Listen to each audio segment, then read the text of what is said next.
Ni hao, halo semuanya, kembali lagi dengan Nubarta. Nonton bareng kita. Makasih ya udah setia menunggu updatean dari Nubarta. Semoga kalian masih akan tetap setia bersama Nubarta sampai akhir ya. Nah, kalau gitu nggak perlu lama lagi. Yuk langsung aja kita siapkan diri dan hati kita ke episode berikutnya. Selamat mendengarkan. Rumah 1000 obat. Beberapa hari yang lalu, seluruh lantai rumah 1000 obat hancur karena Lucang. Namun di bawah komando Jin Yao, rumah 1000 obat kembali ke penampilan aslinya dalam waktu kurang dari seminggu. Dilihat dari luar, seluruh rumah 1000 obat tampak baru dan tampak lebih megah dari sebelumnya.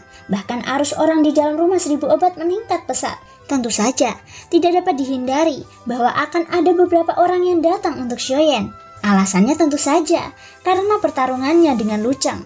Sayangnya, meskipun orang-orang ini datang ke rumah 1000 obat dengan sikap penuh harap, mereka akhirnya tidak dapat menemui Shoyen. Sebaliknya, di bawah rekomendasi gila-gilaan dari berbagai manajer di rumah tersebut, rumah 1000 obat mendatangkan cukup banyak bisnis. Pada saat ini, di sebuah ruangan tersendiri di dalam rumah 1000 obat, seorang wanita cantik yang tubuh halusnya terbungkus gaun merah sedang berbaring di atas meja kayu dekat jendela dengan ekspresi tertekan. Matanya yang panjang dan sipit memandang dari atas ke bawah ke arah arus orang-orang di jalan-jalan di luar rumah. Dia jelas-jelas bilang mau ngasih tahu sebelum berangkat. Gak nyangka dia bakal berangkat hari ini, dasar tukang bohong. Wanita itu bergumam pelan di mulutnya. Suaranya penuh dengan kebencian. Wanita ini secara mengejutkan adalah Jin Yao yang telah meninggalkan Shoyen dan Fang Qian dan akhirnya kembali ke rumah 1000 obat sendirian. Mata Jin Yao yang panjang dan sipit sedikit terangkat. Pandangannya terfokus ke arah pintu keluar kota, seolah-olah dia sedang menunggu sesuatu muncul. Pada saat yang sama, kebencian di matanya semakin kuat. Orang itu, entahlah apakah dia akan meninggalkan kota ini dari arah lain. Aku benar-benar berpikir bisa melihatnya dari sini. Pergilah, sebaiknya kau tidak kembali lagi nanti. Kau hanya membuatku khawatir saat kau datang dan pergi tanpa peduli apapun di dunia ini, ucap Jin Yao. Hahaha, siapa bilang aku akan pergi? Karena aku sudah berjanji padamu, aku akan melakukan apa yang kukatakan. Tepat saat wajah cantik Jin Yao tampak muram, tiba-tiba terdengar tawa kecil yang familiar dari luar jendela. Segera setelah itu, dari atas jendela, sosok berjubah hitam perlahan turun. Kakinya menginjak kekosongan dan mendarat di samping jendela. Tingginya sama dengan Jin Yao. Melihat sosok yang tiba-tiba muncul, ekspresi wajah cantik Jin Yao membeku sesaat. Tak lama kemudian, ia tersadar dan buru-buru menoleh. Ia melihat Shoyen mengenakan jubah hitam. Kamu... Hehehe, jangan khawatir. Kalau kamu tidak setuju, aku pasti tidak akan pergi begitu saja. Shoyen tersenyum tipis. Senyumnya tampak hangat dan memabukkan. Bukankah kamu sudah pergi? Jin Yao masih tidak percaya. Shoyen jelas bersiap untuk pergi. Jadi mengapa dia muncul di sini? Secara logika, Shoyen seharusnya sudah pergi sekarang. Mungkinkah kau kesini untuk menemuiku sebelum kau pergi? Jangan pikir aku akan memaafkanmu hanya karena ini. Tanpa menunggu Shoyen berbicara, Jin Yao terus berbicara, membuat Shoyen terdiam sesaat. Dalam hatinya, dia tidak tahu apakah harus tertawa atau menangis. Agar kamu memaafkanku. Jadi, Shoyen tersenyum tipis. Ia baru saja akan melontarkan kata-katanya ketika ia tiba-tiba berhenti. Jin Yao yang berada di dekat jendela segera berdiri. Sepasang mata cantik menatap tajam ke arah Shoyen. Dengus dingin keluar dari hidungnya saat ia memutar tubuhnya yang indah dan bersiap untuk pergi. Oleh karena itu, aku berencana untuk tidak berangkat hari ini. Saat berikutnya, ketika kata-kata itu terucap dari mulut Shoyen, Jin Yao yang baru saja berjalan ke depan pintu membeku di tempat dengan tubuhnya yang lembut dan tampak tak bertulang. Senyuman muncul di wajah Shoyen. Pada saat yang sama, Jin Yao yang membelakangi Shoyen juga memiliki senyum yang indah di wajahnya yang cantik. Bagaimana dengan bunga bulu api? Kamu tidak menginginkannya lagi? Jin Yao menoleh. Sosoknya yang anggun sungguh mempesona. Tetapi Shoyen tidak punya pikiran lain. Aku akan berangkat besok. Masih ada waktu. Shoyen tersenyum santai. Aku penasaran bagaimana mereka menemukan bunga bulu api. Bahkan aku belum mendengar kabar apapun tentangnya akhir-akhir ini. Jin Yao tersenyum dan mengalihkan perhatiannya ke bunga bulu api. Shoyen tersenyum lembut dan tidak berbicara. Dia tidak bermaksud memberitahu Jin Yao bahwa bunga bulu api berada jauh di kota Swan. Itu hanya akan membuatnya khawatir. Tidak apa-apa kalau kamu tidak mau menceritakannya. Aku tidak mau repot-repot bertanya. Ketika dia melihat ekspresi Xiaoyan, meskipun Jinyo tampak tidak keberatan, dia tidak dapat menahan rasa khawatir di dalam hatinya. Jika lokasi bunga bulu api tidak penting, Xiaoyan dapat memberitahunya. Namun karena dia tidak melakukannya, itu berarti lokasi bunga bulu api bukanlah tempat yang aman. Oh iya, apa yang kau lakukan di halaman rumahku sebelumnya? Sepertinya aku mengganggumu. Maafkan aku. Mengganti topik, Jinyo menyinggung kejadian di halaman. Ketika teringat penampilan menyedihkan Xiaoyan di lumpur, Jinyo tak kuasa menahan tawanya yang seperti lonceng. Hehe, ini semua salahmu. Kau membuatku berada dalam kondisi menyedihkan seperti itu. Setelah berbicara, Xiaoyan datang ke jendela dan menghabiskan cangkir teh di atas meja dalam satu teguk. Hei, itu punyaku. Jinyo berseru pelan. Wajahnya yang cantik memerah. Meskipun dia hampir lupa tentang cangkir teh, dia sudah terbiasa menggunakan cangkir teh ini. Xiaoyan tertawa terbahak-bahak. Jinyo menutup mulutnya dan terkekeh. Dalam sekejap mata, malam telah tiba. Bulan keperakan menggantung tinggi di langit dan bintang-bintang bersinar terang. Langit malam bagaikan lautan luas dan daratan bagaikan hamparan salju yang tak terbatas. Di atap rumah 1000 obat, dua sosok duduk santai di sana, melihat dari jauh. Bulan perak tampak berada di belakang mereka, seperti latar belakang sebuah foil. Jinyo dengan santai memainkan aksesoris di pergelangan tangannya. Matanya yang indah sesekali melirik Xiaoyan. Xiaoyan sedang berbaring di atap, mengunyah sepotong rumput kecil dengan lembut. Xiaoyan, siapa sebenarnya kamu? Tiba-tiba keheningan di antara keduanya dipecahkan oleh kata-kata Jinyo yang penuh rasa ingin tahu. Xiaoyan terkejut dan menatap Jinyo yang sedang menatapnya. Dia mengalihkan pandangannya kembali dan menatap langit malam yang jauh. Mengapa kamu tiba-tiba bertanya? Xiaoyan terdiam sejenak sebelum menjawab dengan sebuah pertanyaan. Karena aku merasa kamu berbeda dari orang lain. Kamu berbeda dari semua orang yang pernah kutemui. Kamu dan mereka, termasuk aku, seperti tidak berasal dari dunia yang sama. Ucap Jinyo. Apakah karena kamu belum pernah bertemu seseorang yang mampu menantang Dodi dengan kekuatan Bandi? Xiaoyan bertanya dengan lembut seperti kata-kata itu keluar dari mulut Jinyo. Mungkin, sebenarnya aku tidak tahu, itu hanya semacam intuisi. Ucap Jinyo. Intuisi seorang wanita sungguh menakutkan. Ucap Xiaoyan. Dia tidak bisa menahan diri untuk bergumam dalam hatinya. Jinyo benar, mereka tidak berasal dari benua yang sama. Apakah kamu dari wilayah tengah? Atau keluargamu berasal dari wilayah tengah? Tiba-tiba, Jinyo menanya Xiaoyan dengan cara yang tampaknya enggan. Dalam imajinasinya, kemungkinan besar hanya orang-orang dari wilayah tengah yang memiliki bakat pelatihan yang hebat dan kekuatan bertarung yang menakutkan. Namun Xiaoyan hanya tersenyum dan menggelengkan kepalanya di depan mata Jinyo yang terfokus. Lalu, apakah kamu punya keluarga? Atau apakah itu seseorang yang selalu kamu sukai? Jinyo ragu sejenak sebelum bertanya, namun suaranya perlahan menjadi lebih lembut. Mereka masih sangat jauh. Penampakan Sun Er dan Cailin muncul di benaknya. Setelah itu, muncul Xiao Xiao dan anak-anak lainnya. Mereka, apakah kamu juga punya anak? Ekspresi kecewa terpancar di wajah cantik Jinyo. Namun dia tetap tidak bisa menahan diri untuk bertanya. Hahaha, gadis itu, Xiao Xiao seharusnya sudah dewasa sekarang. Sayangnya, aku tidak bisa melihatnya di sini. Xiaoyan menghela nafas dan tersenyum. Ekspresi kesepian muncul di wajahnya. Di sampingnya, Jinyo juga terdiam karena hal ini. Malam yang sunyi mengalir dalam kesunyian dan kenangan. Dalam sekejap mata, fajar kembali menyinari dunia. Malam pun berlalu, dan semua makhluk hidup segera terbangun seperti awal musim semi. Di Kotayan, di atap rumah 1000 obat, Xiaoyan yang telah duduk selama setengah malam, perlahan membuka matanya untuk menyambut cahaya hari baru. Jinyo yang berada di sampingnya tidak terlihat dimanapun. Kota di bawahnya kembali ramai, dan suara gong dan genderang memenuhi udara. Xiaoyan berdiri dan menatap ke kejauhan.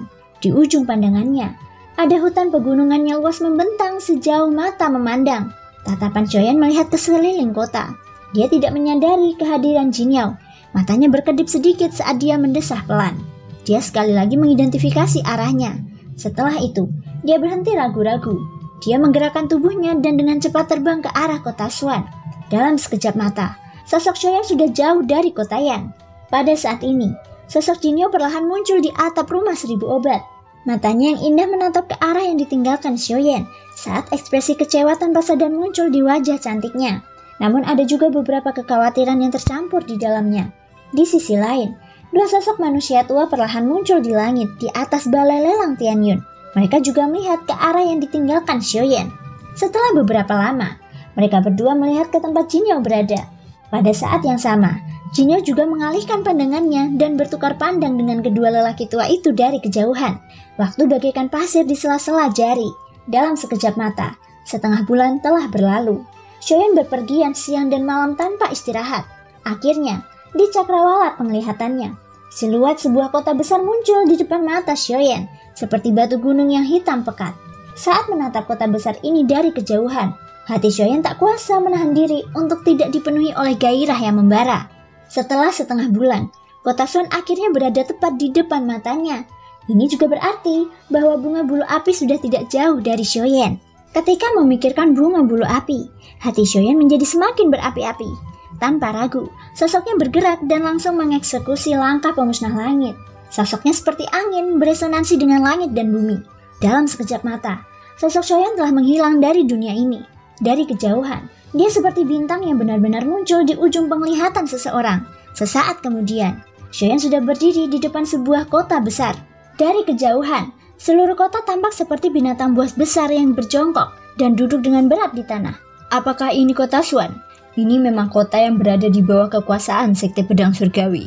Tingkat kemakmuran ini jelas bukan sesuatu yang dapat dibandingkan dengan kota biasa. Melihat kerumunan orang di hadapannya, mata Xiaoyan tak dapat menahan diri untuk tidak menunjukkan sedikit keterkejutan. Tak lama kemudian, pikiran Xiaoyan bergerak dan jubah hitam pekat langsung menyelimuti seluruh tubuhnya. Mengikuti kerumunan itu, Xiaoyan akhirnya memasuki kota setelah sekian lama. Dibandingkan dengan puncak gunung es di luar kota, kemakmuran di dalam kota bisa dikatakan mengejutkan. Selain pemandangannya dipenuhi orang, ada juga bangunan besar yang membentang sejauh mata memandang. Ada semua jenis asosiasi pedagang dan pasar yang tak terhitung jumlahnya. Berada di tempat ini, seolah-olah seseorang benar-benar memasuki lautan manusia. Setelah beberapa kali mencoba, Xiaoyan akhirnya menemukan tempat tinggal sementara di tempat yang relatif terpencil di kota. Agar bisa tinggal di tempat ini, Xiaoyan juga telah membayar harga yang mahal. Hanya sebuah tempat tinggal saja membuat Xiaoyan harus membayar 3 pil eliksir level 2. Xiaoyan tidak dapat menahan rasa sakit hati ketika dia memikirkan sikap serakah dan sombong pemilik toko itu. 3 pil obat tingkat 2. Jika dia membawanya ke tempat lain, dia akan dapat menukarnya dengan cukup banyak koin roh. Jika bukan karena dia tidak ingin menimbulkan masalah, Xiaoyan tidak akan mau menjadi orang yang mudah ditipu. Tanpa daya menarik pikirannya, Xiaoyan segera meninggalkan penginapan dan berjalan-jalan di sekitar kota. Meskipun ia telah tiba di kota Xuan, ia masih perlu tahu di mana pelelangan akan diadakan. Akan lebih baik jika ia dapat memahami tata letak berbagai faksi di kota. Ini pasti akan sangat berguna saat pelelangan dimulai. Hanya dengan mengetahui kekuatan diri sendiri dan musuh, seseorang dapat memenangkan 100 pertempuran. Terlebih lagi, ini adalah wilayah 4 klan besar. Jika Xiaoyan sedikit saja ceroboh, dia mungkin akan mendatangkan masalah yang tak ada habisnya bagi dirinya sendiri. Meskipun Xiaoyan berniat untuk menyelidiki beberapa informasi terkait pelelangan tersebut, yang membuatnya kecewa adalah karena kerumunan orang di kota itu semakin padat. Xiaoyan tidak dapat menemukan informasi yang dibutuhkannya untuk waktu yang lama. Dengan tak berdaya, ia malah terjepit ke dalam perkumpulan alkemis. Asosiasi alkemis memang jauh lebih luas. Karena termasuk dalam aliansi alkemis, orang biasa tidak berani memasuki tempat ini. Namun sebagian besar orang yang bisa memasuki tempat ini adalah para alkemis. Oleh karena itu, gangguan tiba-tiba Xiaoyan menarik perhatian banyak orang. Kota Xuan, persekutuan alkemis. Xiaoyan yang baru saja dipaksa masuk ke dalam persekutuan alkemis karena kerumunan di luar, langsung menarik perhatian banyak orang di dalam serikat itu. Pandangan orang-orang ini berbeda-beda. Ada yang penasaran, ada yang simpatik, dan ada yang meremehkan, dan ada yang jijik. Berdiri di dalam asosiasi alkemis, tatapan Xiaoyan menyapu sekelilingnya. Pada saat ini, tempat Xiaoyan berdiri adalah halaman yang tidak bisa dianggap luas. Pintu masuk utama asosiasi alkemis masih ada di dalam. Seseorang harus berjalan masuk lebih dari 10 langkah. Memalingkan kepalanya untuk melihat kerumunan di luar pintu. Xiaoyan ingin keluar, tetapi setelah memikirkannya, dia menyadari bahwa dia hanya bisa tinggal di sini untuk waktu yang singkat. Sambil menggelengkan kepalanya, Xiaoyan mengangkat kakinya dan berjalan menuju pintu masuk utama persekutuan alkemis. Karena dia sudah ada di sini, dia mungkin bisa melihat-lihat karena bosan. Tepat saat Xiaoyan berjalan ke depan pintu masuk utama, sesosok manusia tiba-tiba muncul dari samping dan menghalangi jalan Shoyan. Nah, ini adalah persekutuan alkemis. Ini bukan tempat di mana orang sepertimu bisa masuk sesuka hati. Karena kau sudah memasuki halaman ini, kami sudah cukup baik untuk tidak mengusirmu. Ini bukan tempat di mana orang sepertimu bisa masuk. Saat ini, di depan Shoyan berdiri seorang pria parubaya. Tubuhnya tampak cukup tegap dan kesan pertama yang diberikannya cukup sombong. Haha, ini hanya persekutuan alkemis. Kenapa orang sepertiku tidak bisa masuk? Shoyan tersenyum acuh tak acuh. Karena dia sudah berada di kota Swan, dia tidak berencana untuk menimbulkan masalah. Ini bukan hal yang baik baginya. Ini adalah persekutuan alkemis. Tentu saja hanya alkemis yang bisa masuk. Sejak Shoyan memasuki halaman kecil itu, tatapan pria besar itu telah tertuju padanya. Di bawah pemeriksaan kekuatan spiritual alkemis kelas 7 miliknya, ia tidak dapat mendeteksi sejumlah besar kekuatan spiritual dalam tubuh Shoyan. Ini juga berarti bahwa kekuatan spiritual Shoyan terlalu lemah atau jauh melampaui dirinya sendiri. Di antara dua pilihan itu, lelaki kekar itu tidak berpikir bahwa seorang pemuda bisa memiliki kekuatan spiritual yang kuat. Oleh karena itu, ia tentu saja menebak yang pertama. Sekarang, kembalilah. Pria kekar itu menyilangkan lengan di dada, dan ekspresi garang muncul di wajahnya. Dia melangkah maju dan mendengus dingin. Pada saat yang sama, tekanan jiwa yang sangat besar menekan Shoyan di depannya. Tetapi, menghadapi tekanan jiwa yang kuat dari pria kekar itu, ekspresi Shoyan tidak berubah. Bahkan tubuhnya tidak bergerak sedikit pun. Kemunculan pemandangan ini sontak saja membuat lelaki kekar dan beberapa alkemis lain di halaman terkejut bersamaan. Ekspresi pria kekar itu membeku. Seketika, lengan yang tebal tiba-tiba terangkat, ingin mendorong Shoyan kembali dengan telapak tangannya. Melihat lelaki kekar itu seperti ini, Shoyan yang selalu memiliki ekspresi tenang tidak dapat menahan diri untuk tidak mengerutkan kening sedikit. Dia hanya ingin memasuki persekutuan alkemis untuk melihat-lihat. Tetapi orang di depannya ini benar-benar menghalanginya tanpa alasan. Sekarang, dia benar-benar ingin menyerang. Ini agak keterlaluan. Tepat ketika telapak tangan lelaki kekar itu hendak mendarat keras pada Shoyan, Shoyan mengangkat lengannya dan mencengkram pergelangan tangannya dengan satu tangan, menyebabkan lelaki itu tidak dapat bergerak. Seketika, raut wajah pria kekar itu berubah drastis. Begitu pergelangan tangannya dicengkram oleh pemuda berjubah hitam di depannya, rasa sakit yang hebat langsung merasuki pikirannya.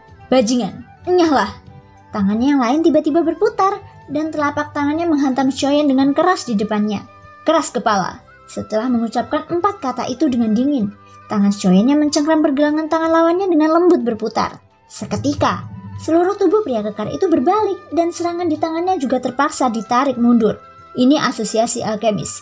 Kalau kau berani menyakitiku, asosiasi alkemis pasti akan... Meskipun ia telah kehilangan kemampuannya untuk menyerang, pria kekar itu masih dipenuhi dengan keengganan. Namun sebelum teriakan marahnya sempat keluar dari mulutnya, Shoyan menggunakan lebih banyak kekuatan untuk meraih pergelangan tangannya. Tak lama kemudian, teriakan kesakitan terdengar di halaman. Pada akhirnya, kau hanyalah seorang alkemis tingkat 7. Apa kau benar-benar berpikir bahwa tidak ada alkemis lain di dunia ini selain dirimu? Bahkan jika aku melakukan sesuatu kepadamu hari ini, apa kau benar-benar berpikir bahwa asosiasi alkemis akan mencari masalah hanya karena seorang alkemis tingkat 7 sepertimu? Setelah mengucapkan kata-kata itu dengan dingin, Shoyan mengerahkan sedikit tenaga dan langsung menarik tubuh lelaki kekar itu ke samping. Pada saat yang sama, kakinya bergerak dan dia melangkah ke dalam asosiasi alkemis di depannya. Setelah melihat Shoyan memasuki asosiasi alkemis, wajah-wajah orang banyak di halaman kecil itu tidak dapat menahan diri untuk tidak menunjukkan ekspresi kesal. Meskipun pria kekar itu tidak puas dalam hatinya dari serangan pemuda berjubah hitam tadi, jelas bahwa dia bukan tandingannya. Jika dia terus bersikap keras kepala, dia tidak akan seberuntung itu lain kali. Sama seperti apa yang dikatakan Shoyan tadi, dia hanyalah seorang alkemis tingkat 7. Kata-katanya tadi hanya digunakan untuk mengintimidasi Shoyan. Tentu saja, asosiasi alkemis tidak akan bersusah payah untuk seorang alkemis tingkat 7 seperti dia. Kalau tidak, sebagai seorang alkemis, bagaimana mungkin dia bersedia berdiri di pelataran asosiasi alkemis? Alasannya adalah karena dia tidak memiliki kualifikasi dan tidak diizinkan masuk ke asosiasi alkemis. Alasan mengapa dia menyerang Shoyan tadi adalah karena dia ingin memanfaatkan kesempatan itu untuk melampiaskan amarahnya. Sayangnya, dia menemukan orang yang salah. Sementara lelaki kekar itu dengan kesal mengundurkan diri, Shoyan juga melangkah ke asosiasi alkemis di depannya. Begitu Shoyan melangkah masuk ke dalam asosiasi alkemis, aroma obat yang kuat dan familiar langsung tercium. Tak lama kemudian, Shoyan mengerutkan kening dan melihat ke arah dalam asosiasi alkemis. Hal pertama yang menarik perhatiannya adalah sebuah kuali obat hitam besar di aula asosiasi alkemis. Kuali obat itu sangat tinggi, puncaknya mencapai kubah dan dasarnya mencapai fondasi. Kuali itu seperti gunung kecil yang berdiri di tengah-tengah asosiasi alkemis. Kuali obat ini adalah pilar asosiasi alkemis. Jika kuali obat ini runtuh, kemungkinan besar seluruh asosiasi alkemis di depan Shoyan akan terbakar menjadi abu. Kuali obat ini melambangkan menara pil. Menara pil adalah tempat berkumpulnya semua alkemis di benua ini. Shoyan mendesah pelan dalam hatinya saat ia melihat kuali obat hitam besar di depannya. Tak lama kemudian, kakinya bergerak dan berjalan menuju bagian dalam asosiasi alkemis. Saat dia berjalan di dalam asosiasi alkemis, sesekali akan ada orang yang berjalan melewatinya. Ketika orang-orang ini melihat Shoyan, ekspresi terkejut tanpa sadar melintas di mata mereka. Di mata Shoyan, orang-orang yang berjalan melewatinya semuanya mengenakan jubah alkemis tanpa terkecuali. Alkemis dengan peringkat terendah di antara mereka telah mencapai level alkemis tingkat 8. Tentu saja, alkemis tingkat 8 di mata orang biasa bukanlah sesuatu yang istimewa. Berjalan di dalam bagian dalam asosiasi, yang bisa dibilang luas. Shoyan akan melihat beberapa jendela pajangan yang memajang berbagai jenis bahan obat berharga sesekali.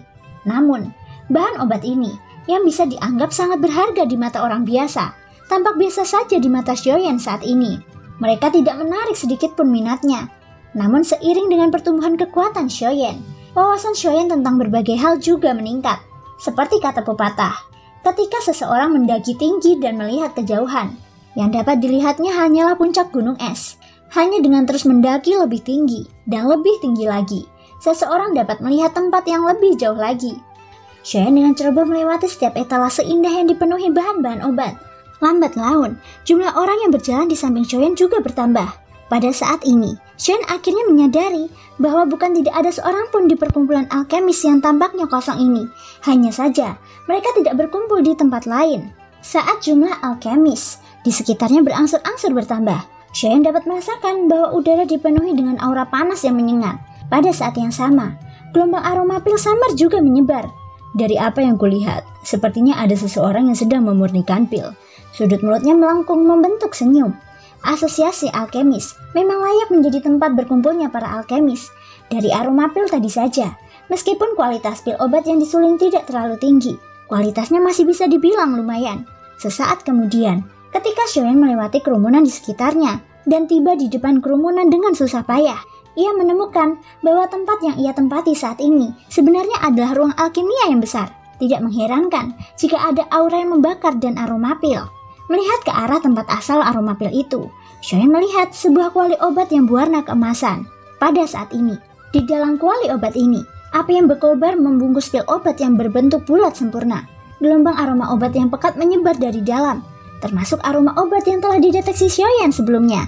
Aroma itu juga dipancarkan dari tempat ini. Setelah itu, ketika Shoyan mengangkat matanya dan melihat ke atas, ekspresi di matanya tidak bisa tidak sedikit tercengang. Pada saat ini, dia melihat bahwa orang yang duduk bersila di depan kuali obat emas adalah seorang wanita muda cantik yang seluruh tubuhnya terbungkus gaun merah ketat. Rambut merah menyala wanita muda itu setinggi bahunya. Wajahnya yang cantik halus dan lembut. Tetesan keringat kecil terus muncul di dahi wanita muda itu. Wajah cantiknya yang awalnya merah muda juga sedikit pucat saat ini. Sangat jelas, untuk memurnikan pil obat ini di dalam kuali obat, wanita muda itu telah mengeluarkan cukup banyak energi. Pil obat tingkat 9 ya. Di depan orang banyak, Shoyan melirik pil obat di dalam kuali obat di depan wanita muda itu. Seketika, tatapannya beralih ke wanita muda itu dan dia menganggukkan kepalanya sedikit. Wanita muda di depannya tidak terlihat sangat tua, tetapi keterampilan alkimianya sangat luar biasa. Kemungkinan ada seorang alkemis berpengalaman yang membimbingnya di belakangnya. Hehehe. Kemampuan alkimia Nunasu telah meningkat pesat. Dilihat dari penampakannya, pil obat tingkat 9 ini seharusnya segera selesai. Benar sekali. Siapa bilang tidak? Seorang alkemis tingkat 9 yang bahkan belum berusia 30 tahun. Bakat alkimia yang menakutkan seperti ini. Bahkan di seluruh benua, hanya ada sedikit orang yang dapat dibandingkan dengan Nunasu. Di sekitar Shoyan, tatapan orang-orang di sekitarnya juga menatap wanita muda bergaun merah di arena. Mata semua orang menunjukkan ekspresi kagum, terutama ketika mereka melihat pil obat yang akan segera selesai di kuali obat. Mata mereka tidak dapat menahan ekspresi iri. Sebagai perbandingan, meskipun orang-orang yang hadir semuanya adalah alkemis, Hanya sedikit dari mereka yang benar-benar dapat memurnikan pil obat tingkat 9. Mendengar seruan dari kerumunan di sekitarnya, Xiaoyan mengetahui nama marga wanita muda di depannya. Nama marga wanita muda itu tampaknya adalah Su. Dan dari kata-kata mereka, Xiaoyan juga mengetahui bahwa namanya adalah satu kata, Su Yao. Xiaoyan diam-diam mengulang nama wanita muda ini di dalam hatinya. Segera setelah itu, saat dia mengangkat matanya dan melihat ke atas, pil obat bundar di dalam kuali obat di depan wanita muda bergaun merah di arena akhirnya menunjukkan beberapa perubahan. Saat suara mendengung terdengar dari kuali obat, semua orang di arena buru-buru mengalihkan pandangan mereka. Mereka melihat bahwa di dalam kuali obat, pil obat yang sedang disempurnakan oleh api yang berkobar beberapa saat yang lalu, memancarkan aura yang luas dan kuat saat ini, menyebabkan ekspresi semua orang di arena berubah satu demi satu. Pil obatnya sudah selesai. Ketika seruan terdengar dari mulut semua orang yang hadir, pil obat di dalam kuali obat emas mulai bergetar hebat. Seketika, energi yang sangat kuat keluar dari dalam pil obat. Dari penampilannya, sepertinya ia ingin menghancurkan kuali obat itu dengan paksa. Bagaimana bisa nona muda ini membiarkanmu bersikap lancang seperti itu?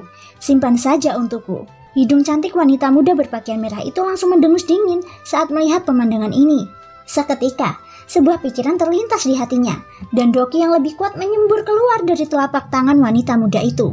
Doki itu dengan cepat memasuki kuali obat, dan dengan cepat mengambil pil obat yang memancarkan aura yang luas dan kuat dalam waktu singkat. Semua tindakan nona muda itu tampak seperti awan yang bergerak dan air yang mengalir. Tidak ada kesalahan sedikit pun. Semua orang yang hadir tanpa sadar mengeluarkan seruan ketika mereka melihat ini. Namun, hal yang berbeda dari semua orang adalah bahwa Xiaoyan yang berdiri di depan semua orang saat ini tanpa sadar mengerutkan kening. Dia tidak menyangka bahwa nona muda ini benar-benar akan mengambil pil pada saat seperti itu. Sayang sekali. Xiaoyan yang berdiri di depan semua orang menggelengkan kepalanya dengan sedikit penyesalan. Dia perlahan berbalik dan bersiap untuk meninggalkan tempat ini. Di depan banyak tatapan tercengang dari orang-orang di sekitarnya. Akan tetapi, saat Xiaoyan baru saja berbalik, wanita muda bergaun merah yang baru saja memegang pil obat di tangannya dan tidak sempat memamerkannya kepada semua orang yang hadir, tiba-tiba menatap tajam ke tubuh Xiaoyan. Apa maksudmu dengan rasa kasihan? Terima kasih semua sudah mau mendengarkan dari awal sampai akhir. Sampai jumpa di episode berikutnya.